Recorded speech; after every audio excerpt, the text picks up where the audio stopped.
लाडकी बहीण योजनेच्या वचनपूर्ती सोहळ्यानिमित्त मुख्यमंत्री एकनाथ शिंदे आज रत्नागिरीमध्ये आहेत आणि रत्नागिरी शहरातील चंपक मैदान या ठिकाणी जाहीर सभा किंवा मुख्यमंत्री एकनाथ शिंदे यांचा जाहीर कार्यक्रम या ठिकाणी होणार आहे।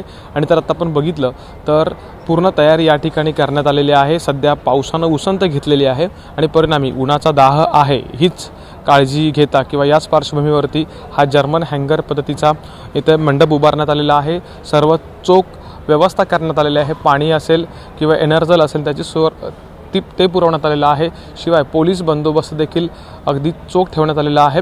जिल्ह्याभरातून जवळपास हजारो महिला किंवा लाडक्या बहिणी ज्या आहेत त्या या ठिकाणी येणार आहेत आणि 10:30 वाजता मुख्यमंत्री रत्नागिरी शहरामध्ये विमानाने येतील आणि त्यानंतर साधारणपणे 11:30 वाजता मुख्यमंत्री एकनाथ शिंदे यांचा या ठिकाणी जाहीर कार्यक्रम होणार आहे, सभा होणार आहे।